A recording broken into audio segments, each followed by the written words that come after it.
I want to say something about what this panel, what we're doing here. We basically have Twitter, Google, Facebook, and LinkedIn all in one room. These women are amazing executives and leaders for those companies. And it was important for me to bring these women together because I see social media as a huge tool for advancing the cause for women all over the world, women who may not normally have access to some of the things in the West that we have.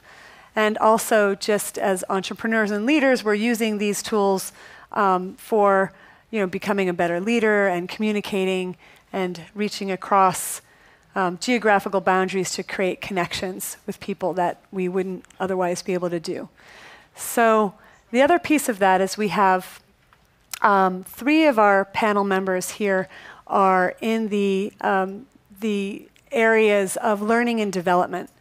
And I had to actually figure out what that was because I'm like learning and, I worked in medical devices and then publishing, and there's no learning and development like department there in either one of those industries. So, but these are industries that these are areas that are more prominent in progressive companies where there are people in departments that are dedicated towards the cultural learning and the skills learning and the transformational learning of their employees.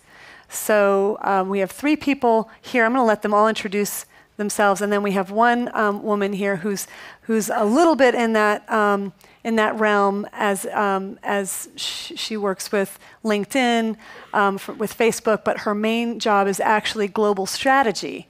So we have one person more on the business end, and then 3 women here on the learning and the development end. So I thought we'd start by just going through one by one and telling us what you all do at your company, and also if there is an aspect of your company that does dedicate itself towards the teaching or gathering of women or the attention towards women's issues. As you're introducing yourself, please let us know how that integrates within your company. So maybe we start with Kelly. Sure.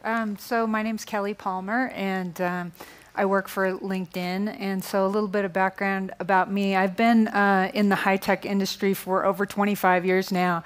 And the first part of my career was really in the engineering and product development side of things. And then I moved into corporate strategy and planning. And about the last 8 years, I've been focusing on learning and development, which is kind of an unusual career path, but something I feel really passionate about.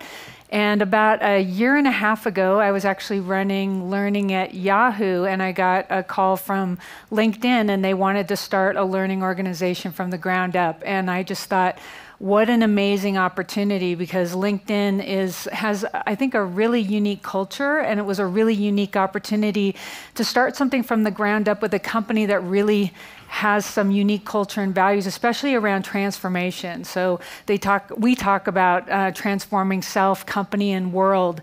And when I went through and talked to the CEO and all the executive team in that, I was just so inspired by the passion and the energy that people had at LinkedIn, and I thought, fantastic, this is a place where I really want to be. And so what I've been doing the last year and a half is really helping our employees transform themselves, figuring out what is their dream job, what do they want to be in their career, and how can we provide them the learning and development opportunities to really transform themselves and get that dream job that they want. So that's what I've been doing at LinkedIn. We have a few, I'll talk a little bit about the programs that we've been doing. We have a few things that are centered around women, but one of them in particular for LinkedIn. LinkedIn is around connecting professionals, for connecting opportunities with professionals at massive scale. And we do have one of the largest women's professional networks online on LinkedIn, and Citigroup powers that. So that's one of the things that we do around promoting women in the professional arena. And we also have a speaker series at LinkedIn where we bring in really interesting women to talk to us about their experiences in the corporate world. We had Sheryl Sandberg actually recently come to speak to us, and Gretchen Rubin, and that. So those are a few things that we're doing around women at LinkedIn. Okay, so hi, I'm Catherine O'Sullivan. I work for Google. I head up a leadership development team at Google. I was born and raised in a small town in Germany. I don't have a computer science degree. I don't have an MBA either. My degrees are actually in the arts. How I got to Silicon Valley, God only knows, but I'm here now, and I love it. So I get out of bed every morning and go to work because I want to help Googlers exercise leadership to transform themselves, Google, and the world. So very similar to your mission too, Kelly. Right. And it's a tall order. And I have an awesome team, thank God. And I've been thinking a lot about what Eliza said this morning about wholeness versus perfection. It's been on my mind all day. I think because I work in a culture where people strive to be perfect all the time. And what I really want to achieve is I want to be people really, really great at their role. I want to get them ready for the next steps in their career, but I also want to make sure they can bring their whole selves to work. That's really important to me and to my team and to our executive team. In terms of the women's programs, we come at it from many sides. So it's not just a learning team. We have a diversity team, and we have lots of really passionate men and women at Google who really want to help women advance. So we start early. We try to reach out to schools and universities and try to attract more women into computer science. Once we've hopefully attracted great talent, we then also want to retain and develop great talent. So we have a lot of development initiatives for women. We try to promote a culture of flexibility because we know it's important, especially for working moms, to have that. And we provide extra benefits like extended maternity leave, extended, also paternity leave we have, and extra benefits for, to make it a little bit easier for new parents. We also really believe in the power of community, both within Google. So we're really trying to get Googlers, female Googlers, to connect. And, here we would say, use the tribe, use the power of tribe. We don't really use that word tribe, but it's the same thing. We try to connect people to executives, sponsors, people like Brené Brown. She came to give a talk at Google. We're also trying to reach out to the community, to help women get involved in, we have we try to encourage our women to serve on boards of non-profits and government organizations, etc.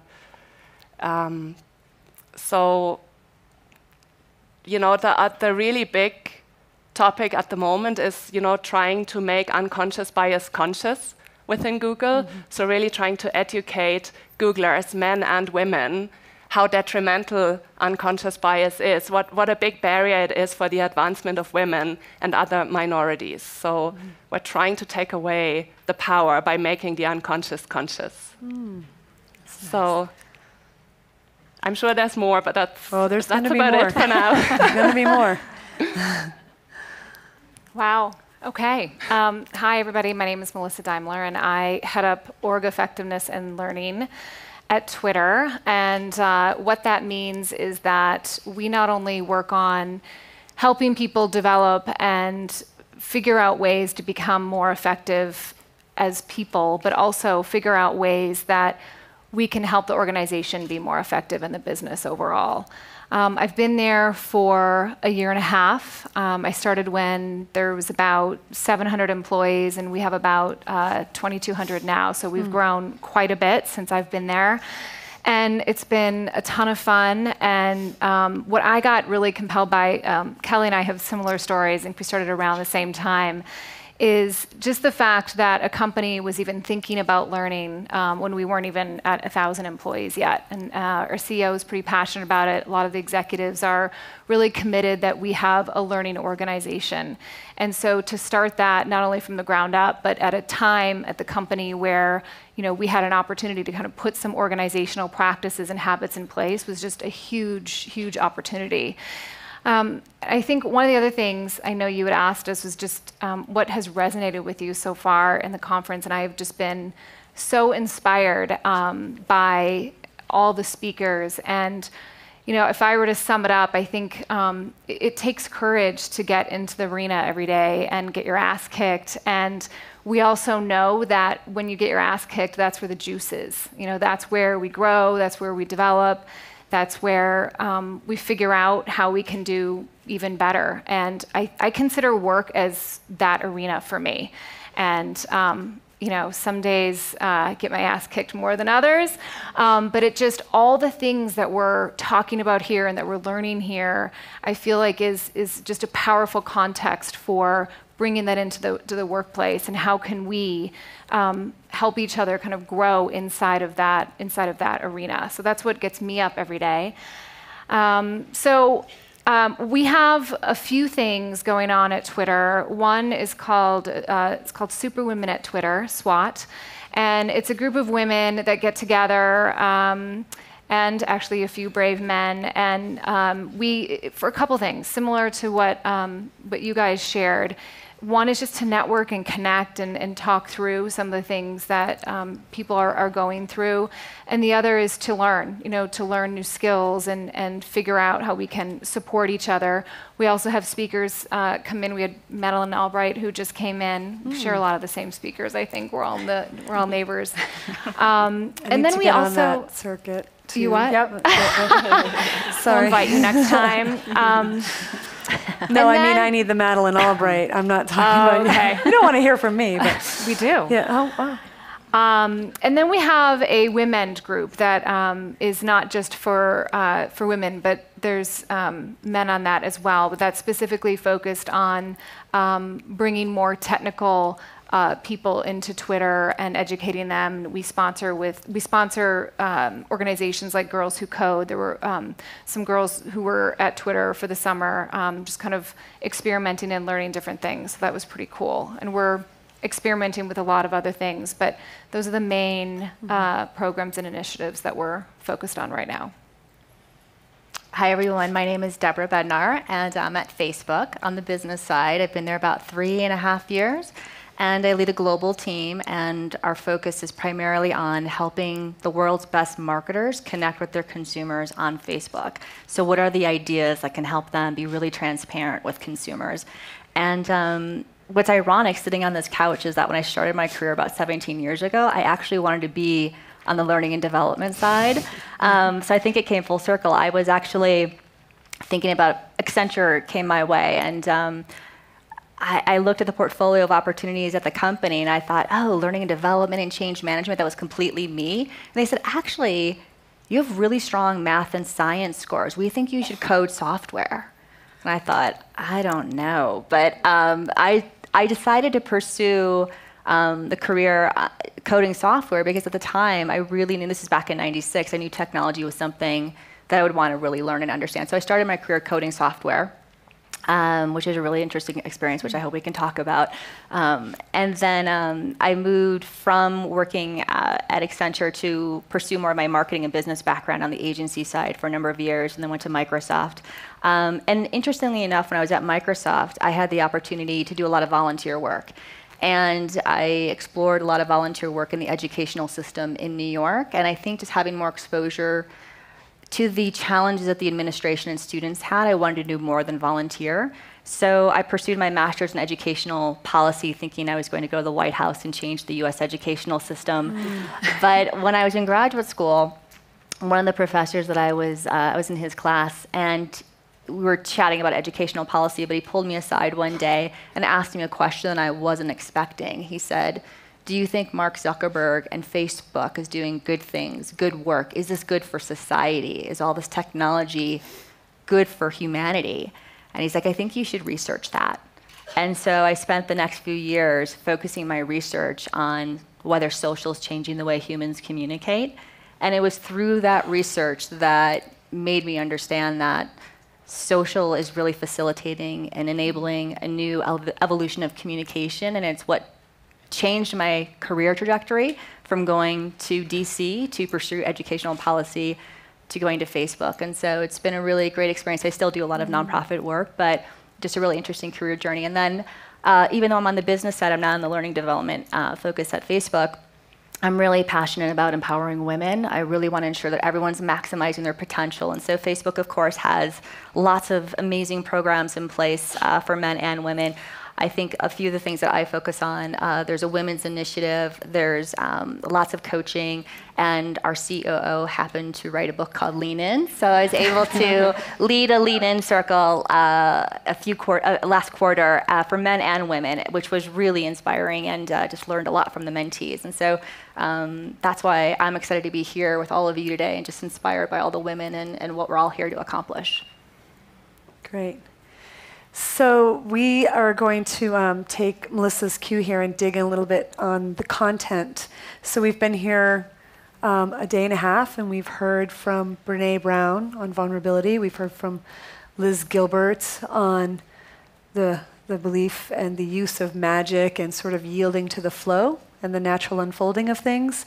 And I'm curious to see it, and also Tara Moore with playing big and working with fear, and of course Eliza and Sarah Beek. And so I'm curious to see which of those, if not all of them, if there's one concept or a couple of concepts that really hit home with you, and do you feel inspired to bring that back to your company and make some changes or somehow integrate that through either from the business perspective or through the learning and development perspective, and we can popcorn it. So it's really interesting. We have a few classes, one of them called Leading with Authenticity, another one called Building Authentic Relationships. So the word authentic really sounded true for me. Right.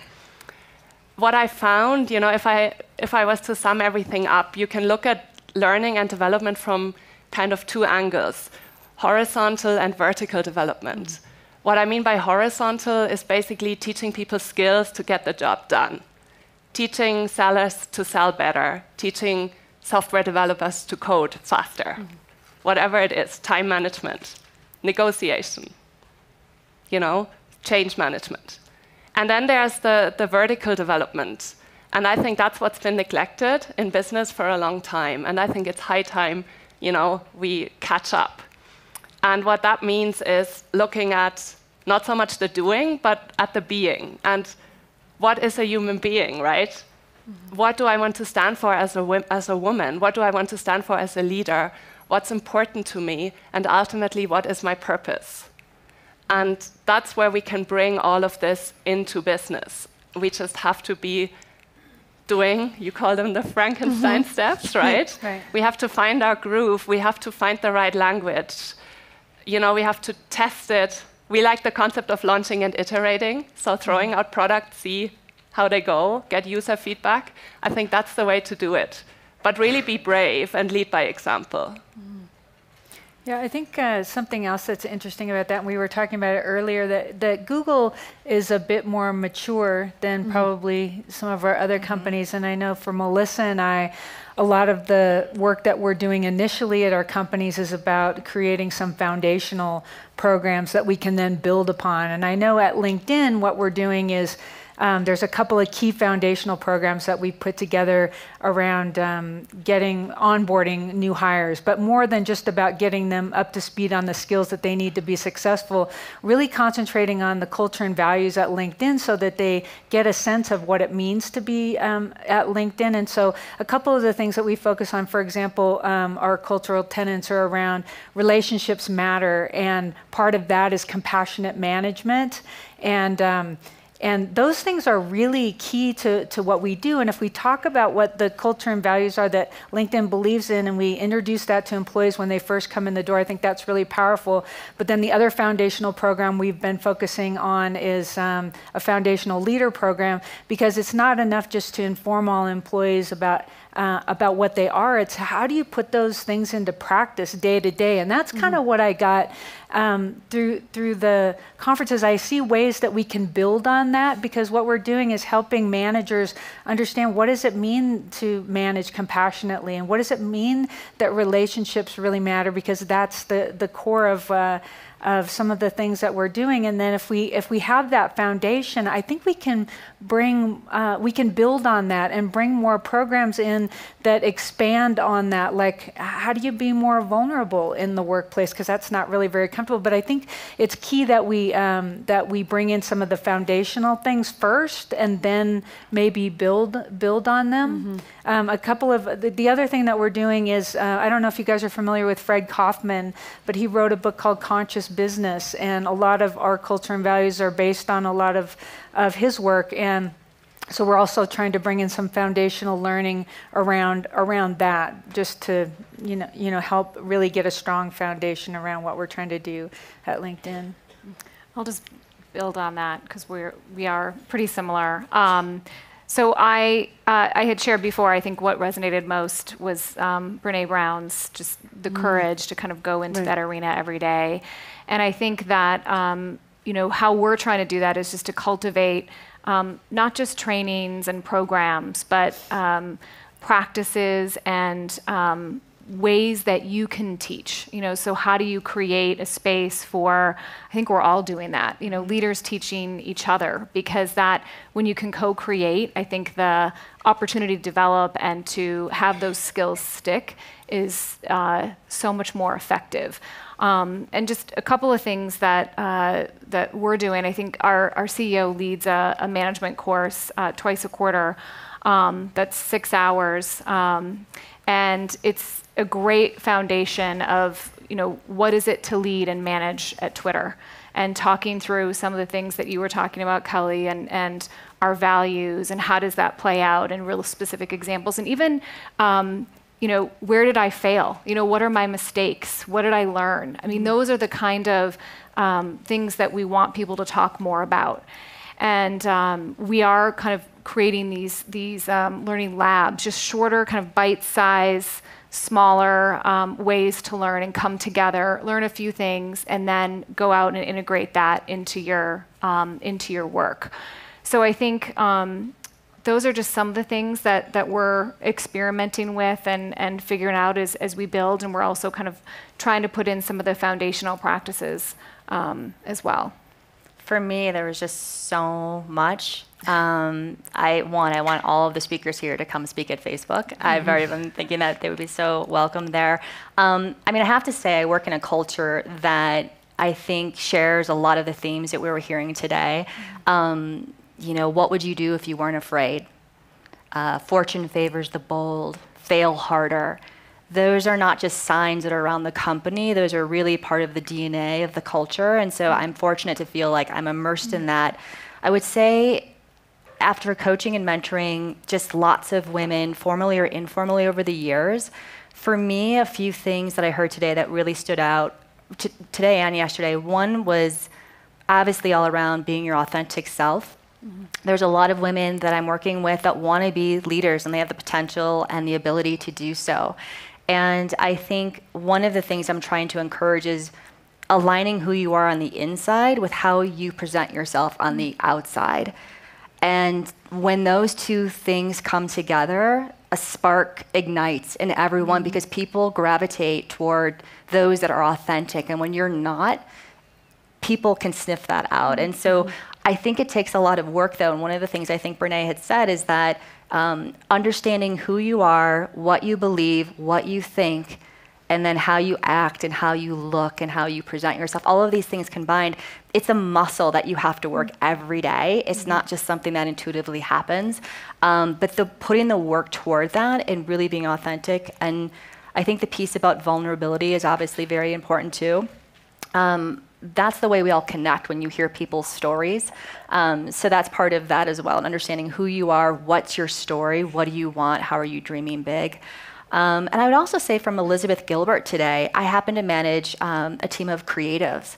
I have a lot of creative directors and copywriters, and I thought that was very compelling for me to have an understanding, because I don't have a creative background, I have more of a business and strategy background, just to understand how these ideas are out there and that they come to us at certain points in time, but they don't always stay with us, and just having a little bit more empathy or an understanding for that. And I think that's very comforting. And so I know when I go back and I'm managing and we're working together, because we're trying to create these amazing ideas for these marketers, and it's a lot of pressure. You know, you put a lot of pressure on yourself to do that. And so that really resonated with me as well. So it sounds like you guys are all in the groovy companies here, where everything's all, you know, copacetic and lots of room and flexibility. And I guess, so here's the challenging question. I mean, across the board, we have 14% of top-level executives are women, and 17% are on the boards across the country. And one would think that Silicon Valley and in these progressive companies that the statistics would be different, right? We're all being our authentic self, and yet they're not. And so I would just be interested to hear from you all what you think is going on there, and what what the next steps are for addressing this without making, grabbing a pitchfork and creating a war. Is like using these tools of mindfulness and consciousness and leading with the heart and all of that. How can we change what's happening here?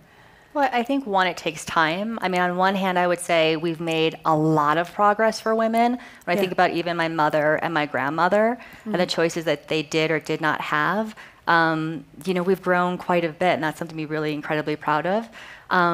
But when you look at the numbers, we have so much more work to do to get women in leadership roles. And I think that, yes, there are institutional barriers and policy that needs to be changed, and that has to happen. But I think one of the things that we're trying to do is make sure that everyone feels empowered with the skill set to actually bring their true self to lead.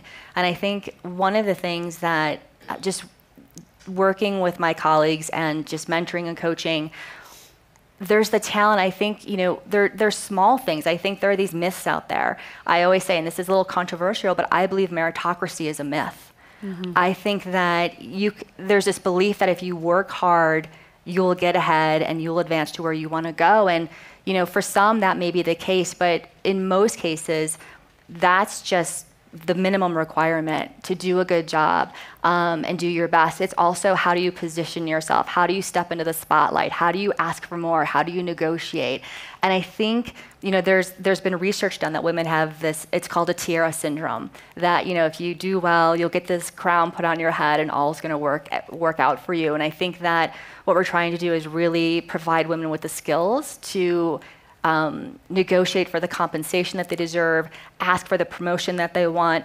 It was interesting, not that long ago, there was an opportunity in one of my organizations that I worked for, and I thought I was really ready to go for it. And I thought, my manager will just completely put my hat in the ring. And I just sort of made that assumption. And it was interesting. I had a one-to-one with him, and I said, I know that this position's open.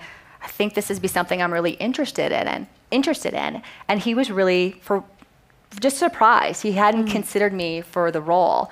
And I'm really glad that I had that conversation with him, because when I explained why I was interested, he was like, of course you should put your hat in the ring, and that worked out. But it was a reminder to me that to have those types of conversations, and that was relatively easy. That wasn't asking for more money or anything else like that, but it was a lesson. And I think the other thing that I'm seeing a lot of is, we talked about that here a little bit, of the negative self-talk, that just women we're so hard on ourselves. And as I'm growing my team, this just happened recently. I had a woman and a man approach me to say, hey, I'm really interested in this team. We're doing really great things. I just want to put my hat in the ring and have you consider my candidacy. And I said, of course. Well, I had to travel. I was probably gone for 2 weeks. I didn't have time to get back with them. But I got back to New York, and I reached out to the woman just for a one-to-one conversation, just thought we'd pick up the conversation again. And she leads the conversation she's like, hey, Deb, I know I haven't heard back from you in a while. I'm guessing I wasn't the right candidate. You must have gone with somebody else. And I was like, no, that's not the case at all. I was just traveling, and I explained the situation to her, and she's like, okay, that's great. Well, just hearing that, I had to have the conversation with the guy after that. So of course, because I felt awful that she felt that way, when I talked to the guy, I said, I led the conversation with, hey, I just want to let you know I've been traveling. I definitely think you're a candidate. I didn't want you to think that I wasn't thinking you were the right candidate. He's like, I never thought that.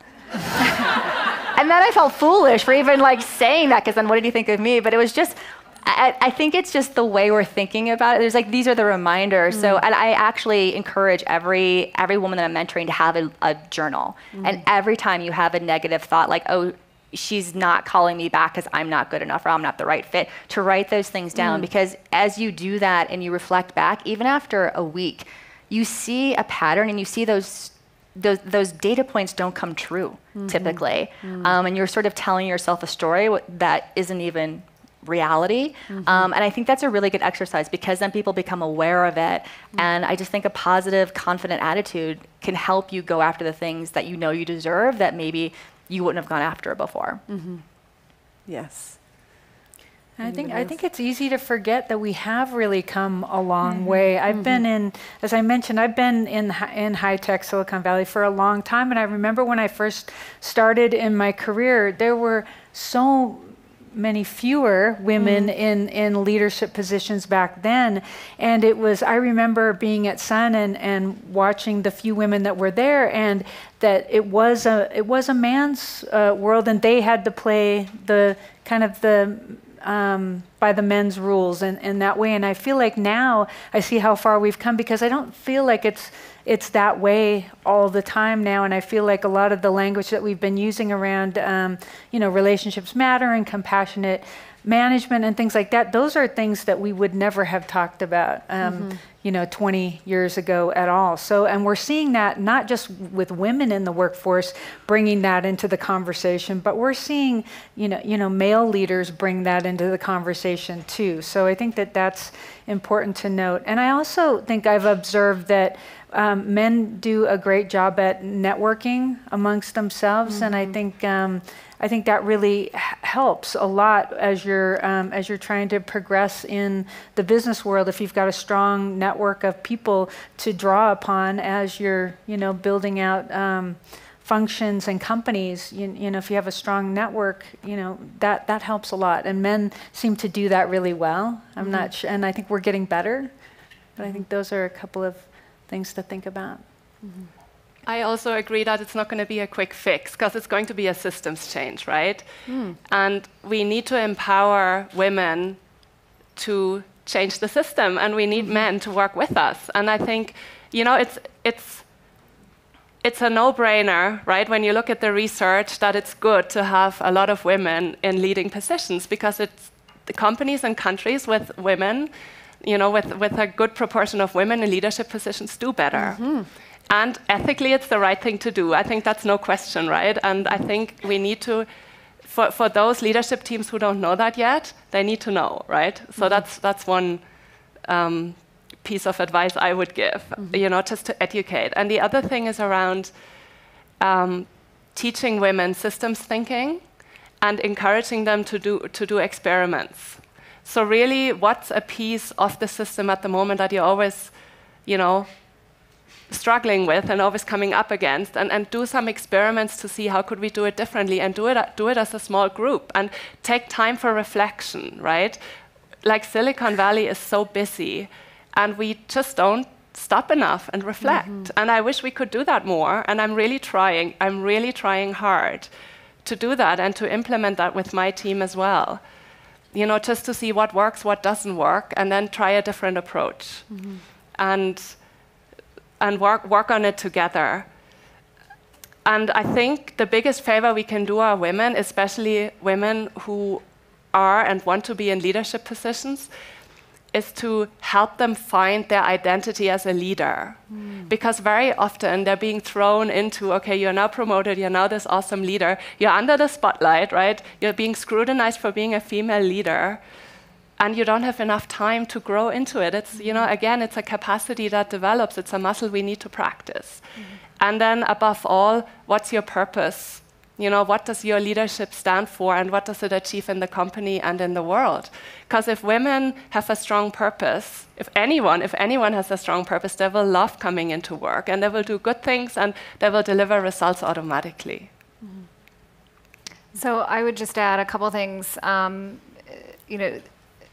building on everything you guys talked about. I think there's the kind of individual side of it. So what can we do? A lot of the things that we're doing in these companies and in Silicon Valley are great. The groups and the networking and figuring out how do we develop those skills, but then there's the systems pieces.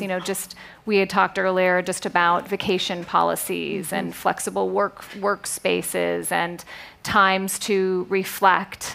I think those all make a huge difference. We have a very flexible workforce, and we don't expect people to come in at certain times. We trust you. It's based on results. So I think there's a lot that we can continue to think about from an organizational and structure and system standpoint, as well as continuing to look at what we can do as individuals with the networking.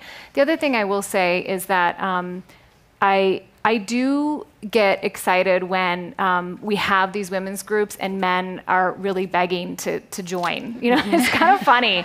I had mentioned this women's group and even the SWAT group. They hear about these things and they want to participate because it's broader than just our issue. It's the women's issue. It's all of our issues because we've all said that if we have men and women working together and having more women leaders, we're going to be a better company. We're going to be a better world. There's such a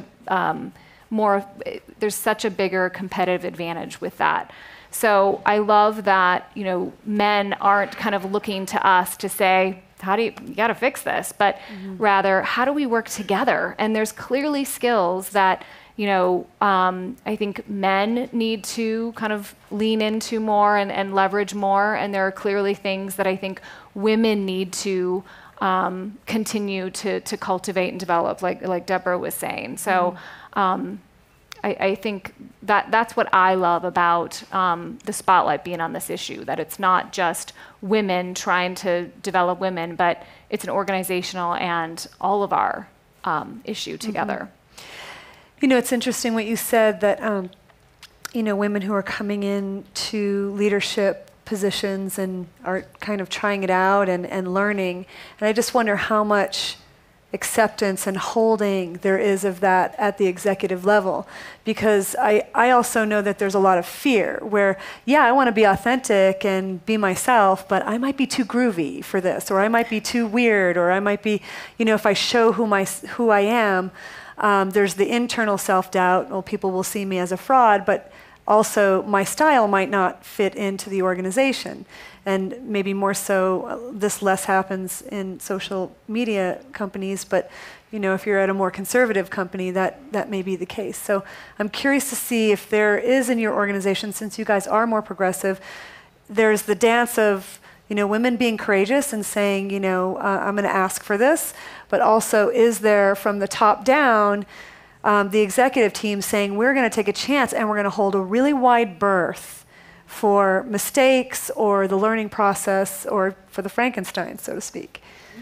Do you see that actually happening? I do. I would say for every manager, it's not just at the leadership level, anyone that's managing anyone, I feel like this is their responsibility. And one of the things that I would love to see more of is when you're managing someone to first and foremost have that conversation about who they are, what do they want to do, what are their passions, what motivates them, because it's different for every single person. And one of the things that there's no shortage of work or opportunity.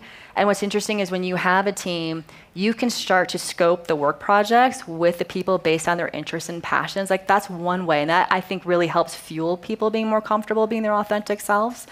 I think that needs to happen a lot more. I think that's still not happening enough. And I think that goes a little bit to compassionate management. And when that happens, I think people really thrive. I also think one of the things I'm seeing more and more of is sponsorship. Meaning, yes, we have mentoring circles and lean-in circles and coaching, but when you're an executive and you find someone, this happens, you find someone that just sparks something, that you just connect with that person. One of the things that you do is you bring them as much as you can into the meetings that you're in. You get a speaking opportunity, you can't go, you give it to that individual, because access. I think access and opportunity isn't easy to come by yet as much as we want it to, but as a leader, you have more of that. You've earned more of that, and if you can start to support and sponsor someone, and I think, mentoring you can do, maybe like the mentoring circle has like 6 people or so, but to really give that type of attention to someone you see promise in, and then that scales, and then they do it as well. And then I think on the reverse side of that is when we see more and more women in leadership roles to support women in leadership roles. There's been a lot of research done on the fact that when men become more successful, they're more likable. But when women become more successful, they're more disliked. And I think one of the things that I'm trying to do and embody is whenever I hear any kind of chatter around any woman leader, is stymie that. Because the minute that you get into that leadership role, it's just fostering that. So I think it's both sides, and that's just something I'm really mindful of. Yeah, that's a really good point. I read that too. I was horrified. Yeah. Yeah. So what do you think are the qualities, and again, I agree we need to include the men. In fact, I think we have, I was at a gala in New York, and I was sitting at the Eileen Fisher table, and I hope I'm okay saying this story, but I sat next to the COO. I have another representative, she's sitting right there, so I'm okay to say this story? Okay. And I asked him, and she's just somebody I've admired for a long time and a great leader and a great businesswoman. And I was asking him, what's it like to work for Eileen Fisher? And he, he's a dude, he's a New Yorker, and he was like, I don't even know where to start. He'd been there 5 years, the COO, okay, he's not the head creative director or anything. And so I know he's in the nuts and bolts and the whole, left brain. And he's like, I don't know where to start. It's actually changed my life. It's changed everything. I've learned to lead with my heart. That's how I lead now. I lead with my heart. And I could never be myself in another position that I've had, as a COO in New York. And now I can be myself, and I can actually lead with my heart. And it's changed my marriage. It's changed my family life. And I look forward to coming to work, and I feel like I'm, just so authentic, I can't even believe it. So, yeah, it's a cool story, right? So it is something, that can go towards, that men can benefit with. But the men aren't saying, let's lead with our heart, Like someone has to lead this movement, and the opportunity really is for women not just to become leaders, but to become leaders in a way that's actually going to change the structure, right? And to actually change the way we're thinking. And that's why I think men do want to join, because they're like, I want to learn this, because we got the other side down, right? We know how to do the spreadsheets and, how to talk turkey and, but the other side, I do think that both men and women could benefit from this. So that's just a little aside. I'm curious to see, beyond compassionate management, which I'd like to hear more of, what does it mean to lead in more of a feminine style? And I'm not saying exclusively feminine. I'm saying, what are those feminine leadership qualities that you find that when they're brought to the foreground, they actually make an impact in the same way that I just said about our CEO from Eileen Fisher?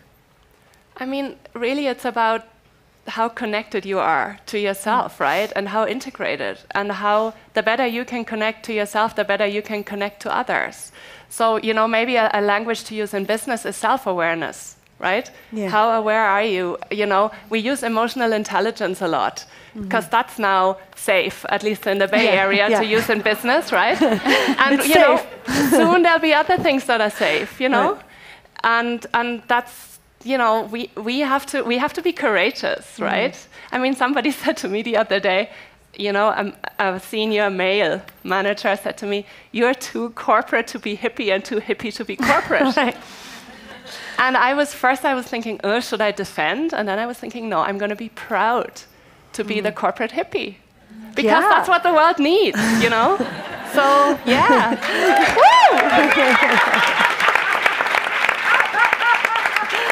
There are lots of us out there.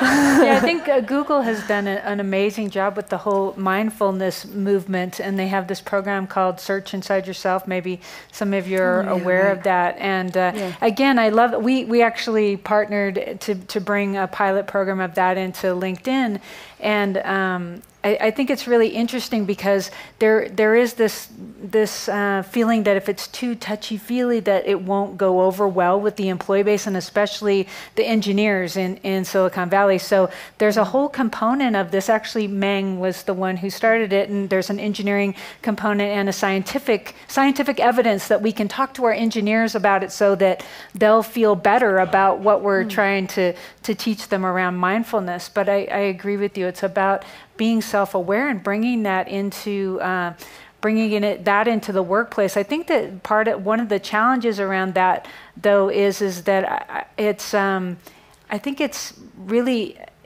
they're interesting concepts, but trying to apply those on a day-to-day basis is a little challenging. I think we talked about that too. I mean, when you're working in such a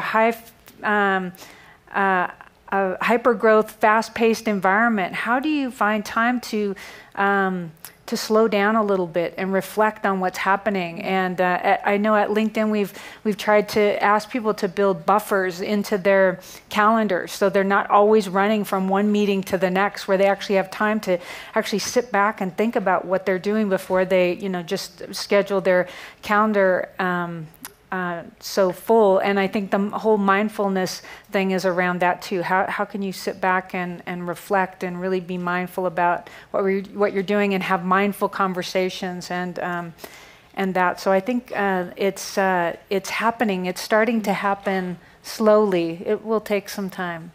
Yeah, I'll build on that. We are experimenting. I'm big on space lately. Same thing. Like, how do I create more white space in my calendar instead of having, the back-to-back meetings? And I think I will go so far as to say I think that is from an old world. Like, if you're busy and if you're back-to-back and we talked about even running from one meeting to the next, then you must be really successful and important.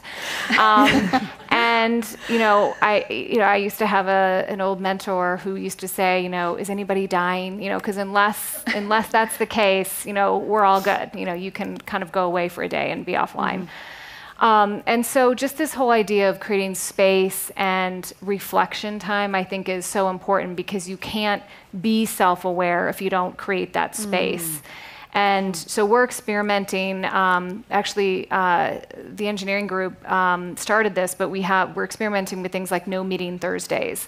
And more groups are starting to pick up on that. We picked up on that in our function, and we call it Space Day. So no meetings, just projects, and if you want to work at home that day, you can, but it gives people the time to kind of think and slow down and reflect and figure out kind of where they are. I think the other thing is, just from an organizational standpoint, we're starting to put in more kind of what we call retrospectives. So, instead of, just quickly doing your objectives every quarter, let's really think as a team and as individuals, what we did well, what we didn't do well, not just in terms of our objectives, but how we work together as a team.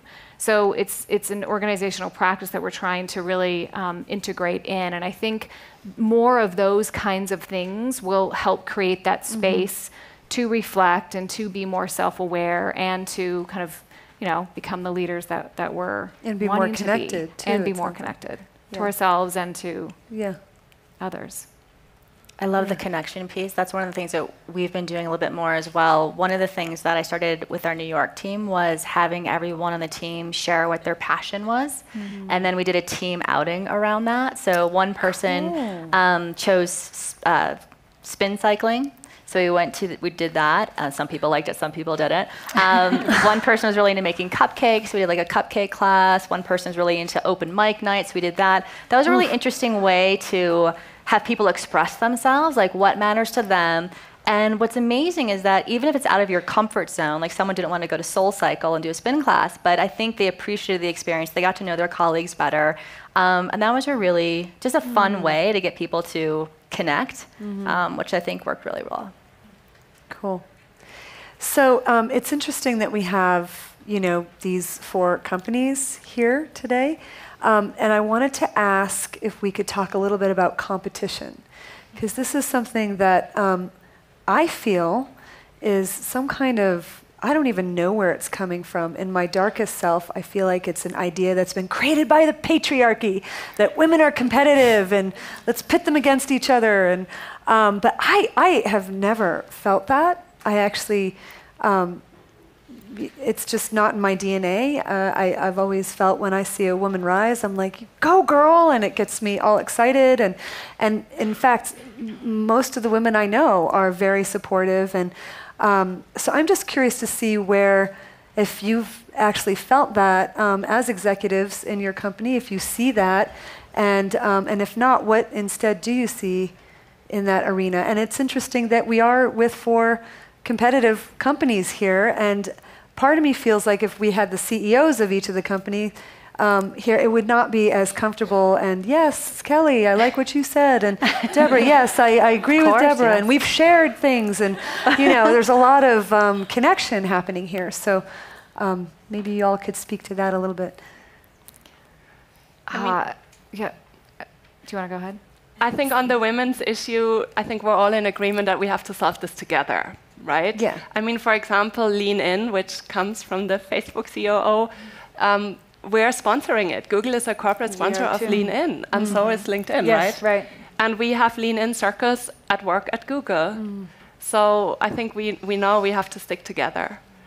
And, generally, I think a healthy competition is a good thing because it sparks innovation and progress. That's my personal opinion. Love it. Yeah, go ahead. Well, I was just going to say that I think that it's interesting too, because I know that we are competitors, but and I think in general in Silicon Valley, I don't feel that tension so much, in that I think that it's a small community, and I think we all want to help each other succeed professionally, and so there's a lot of collaboration that goes on at this level, and it's not just learning and development. I think learning and development especially. I think there's a lot of best practices and sharing going on there. But I've seen it with my other colleagues at LinkedIn who are reaching out to their counterparts at the other companies in Silicon Valley to understand how they did it. When I was at Sun running acquisition integration, Cisco was the best in class for acquisition integration, and we went and asked them, how are you being so successful in that? So I think that there is a lot of competitiveness maybe at the higher levels, but I think it's not always the case, and I think people feel like that we can all that it's that scarcity thing, right? We can all succeed in some way. There are certain ways that we have to compete, but there's other ways where we can really help each other. Well, I mean, if there's only 14% women and we're moving, I mean, seems like there's plenty for everybody if we're trying to turn that 14% into 50, which I hope we are. But okay. Yeah. And I was going to say, in a lot of cases, just on the corporate side, on one hand, you can be a competitor with a company, and on the very other hand, you are a partner, just based on the different business units. So in most cases, we're doing business with a company, and then on another piece of business, we have competing products. But what I would say is that any kind of competition is breeding greater innovation, which ultimately just is better for consumers. And so that's very much how we look at it. So we're really wanting everyone to deliver a best in class. It's pushing innovation and making us better. I think that from a women's perspective, I agree in the past, and I think there's just, in terms of any minority, when there's scarcity, it breeds competition. And I think just being aware of that. But what I would also say is that everyone wants something different for themselves, and success means something completely different. And I think as long as we're supportive and helping women reach whatever success looks like for them, which also changes over time, that to me is what matters most. And that's why I was even saying, like, the small things, like catching yourself if you're thinking something negative about someone that you don't really even know them, and you're judging them on maybe what their outfit is, or these are small things, seemingly small, but it's just not helping a greater movement. So that's one thing that I'm just trying to be a little bit more mindful of. Yeah, I think it's the whole concept of better together. I mean, I just was talking with a woman from another company, VMware, and she said, we're thinking about putting together a best practice forum, and we realized that we're thinking too small just within the company. And we've been talking for a while about how do we exchange best practices, and we had talked even more about how do you open that up further. So how do we bring in LinkedIn and Facebook and other companies together to share best practices and talk through what works, what doesn't. And I agree with a lot of what has already been said, that I think we just want to learn from each other, and hopefully, your mistake won't be our mistake, and vice versa. And I think from an internal perspective, I'm seeing the same thing. I think as women are getting promoted and getting to that next level, we have other women saying not only congratulations, but women behind them saying, hey, how'd you do that? And then they're then becoming, it's the pay it forward. Those people that just got promoted are then becoming the mentors for the next, generation up, and, kind of coaching them through that. So, I don't know. I think that is more of a feminine quality, that we're not we're more connectors than we are wanting to kind of differentiate and figure out how we're one-upping each other. Right. I'm calling in a David Data quote that might not be appropriate. It's coming out, but he always says that the masculine is driven by fuck it or kill it, and I think that maybe it was inappropriate. Okay. I got Brene swearing up here and Liz Gilbert swearing up here, but there's there's an inherently go it alone to that energy that I think is a real opportunity for feminine leaders and women leaders and men leaders who are leading more with their feminine integrated with their masculine, and that is depending on relationships and connections and doing it together. Rather than, and I'm even talking more than just collaborating, but actually really basing it on true connection. I'll give a cleaner quote by Margaret Wheatley. Okay, thank you. She talks about how the leaders of today are really hosts. They're convening people, they're convening diversity, they're convening conversations to create some of those, cultural, those creative innovations. So I think that is what a leader is today, men and women. How do you convene people together like this to create and spark those conversations that we need to be having? And then go back into the arena, try it out, and then come back together and kind of learn some more. So good. Now, we're out of time, but I want to check to see if Dominique is here. Can somebody tell me that? Okay. Because I want to ask a juicy question here. Okay, so what are your men like, if there are men, and how do you feel? I mean, it's something that's happening here. Strong women, accomplished women, and whether you're dating, and I don't actually really know the details, except I know that you're married. So it'll be good to get the details. But do you feel that the landscape has changed as we women are stronger and our men are, where they've held that place? How does it play out? I don't want to say in the bedroom, but we could go there. But how does it play out, like when you're home and you're actually in relationship? And how's the charge, and what are the issues that come up? We have 10 minutes. Well, I'm going to be so boring on this because I'm single, so I don't have that component. But I do have I'm a single mom. I've been raising a son who I just took to college actually 2 weeks ago, and it's been a great experience. But I think I was talking earlier. This is kind of a little off topic from that, but I was saying earlier it's great to be a woman leader role model for a young man who's going off to college, and I feel fortunate that he sees me that way. And so from that perspective, it's not as juicy as that, but it's I think something that has changed in our society around not always looking at the male as role model, but the female as well. So. Yeah. Great. I can share. I'm engaged, and I've been with my guy for, I guess, like 5 years, and he's my biggest advocate. And what I always say is that he celebrates me, and he's constantly supportive, and he's the person, he's my soft place to fall. So when I do have those really hard days, I go to him. He also gives me amazing advice, because, you know, I'm hearing it from his perspective, and they're just small things. Like, he taught me at one point in my career that, you know, when you're going in and when you're going into a new position, for example, it can happen when you're in any job, but when you're going in and you're asking for the compensation you want and you don't get it, he's like, you need to ask 3 times before you really walk away. And I was like, that feels so uncomfortable. He's like, just do it. You know, he taught me, like, growth and comfort can't coexist. So just try it. And then, so I did it, and I started practicing these things that he was helping me with. And just the other day, this happened as well. I mean, he's super wise. And I was in this meeting with 2 men who were really senior, and it was interesting. We got in this conversation, and they were really intense, the way they were connecting with each other. And I felt uncomfortable just because it's not my communication style. And I felt really awkward. And I left that meeting thinking, oh my gosh, like, what happened? And I went home and I was sharing that with him. And he's like, that's just how guys talk.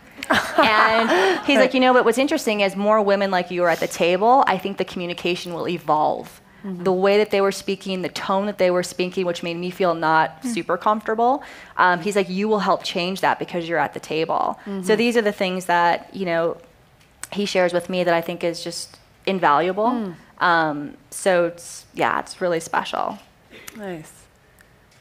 So I've been with my guy for 17 years. We got married when we were 12.